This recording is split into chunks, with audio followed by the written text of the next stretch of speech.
लक्ष्य राज का लक्ष्य अटल है, जैसे पर्वत हिमाचल है। आज कोई तूफानों से टकराएगा, आज कोई तूफानों से टकराएगा।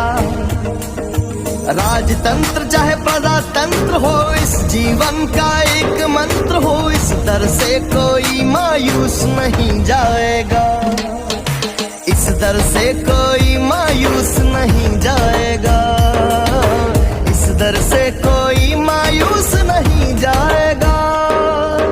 राजा से सेवक बनकर दिखलाएगा, राजा से सेवक बनकर दिखलाएगा।